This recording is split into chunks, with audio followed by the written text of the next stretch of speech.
In this essay, we're going to concentrate on the work of Sofia Coppola and Marie Antoinette. Marie Antoinette is a sort of weird mashup of several genres. It's a historical drama, it's a romance, it's a fantasy, it's a stylistic piece on, of course, the life of Marie Antoinette, and it covers essentially when she becomes queen and right up to the revolution in France. And it stars Kirsten Dunst, who has often been in a lot of Sofia Coppola films. What can I say about this? Well, for one thing, we have to start off right off the bat. This is mainly a style piece. This is not really interested in plot or character mainly. This is going to be really about the music, the setting, the costumes. And at that level, I think it did a very spectacular job. I think it's very well done.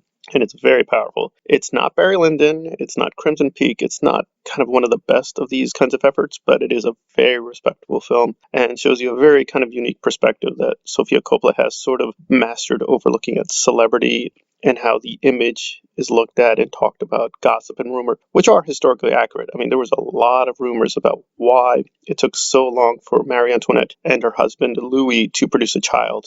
And I think they handled the material as they best you can with kind of like a humor and a bit of a satiric touch. But this is not a social commentary. This is not a Marxian critique of monarchy. It's not a very political film. So it doesn't perhaps have the weight or depth that you might want Sophia to bring to it. But judged on its own levels and sort of just looking at the performances and focusing on that, I think it's a real interesting snapshot of Kirsten sort of in mid-career, sort of as a very young, beautiful girl who is about to be a full-grown adult. Remember, this is during the Spider-Man films, so she's no longer a teenager, right? She's way past that, but she's still not, quote, a woman. And that's actually Marie Antoinette's sort of situation. She's basically a very, very young girl at the beginning. She's just being thrust into this and just has all this power, responsibility, and she's just way over her head.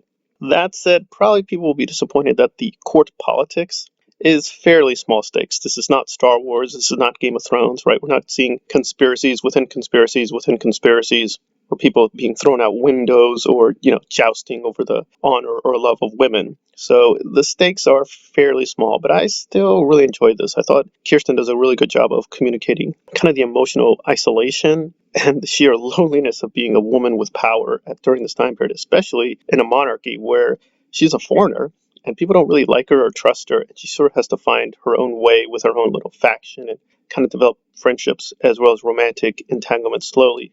I think her and Jason performed their roles pretty well because, again, this is a political marriage. So the fact that you don't really see much of any romance between them, that's completely intentional. They really don't like one another, so they have to find some way of negotiating their positions in order to both fulfill their symbolic roles within the time period.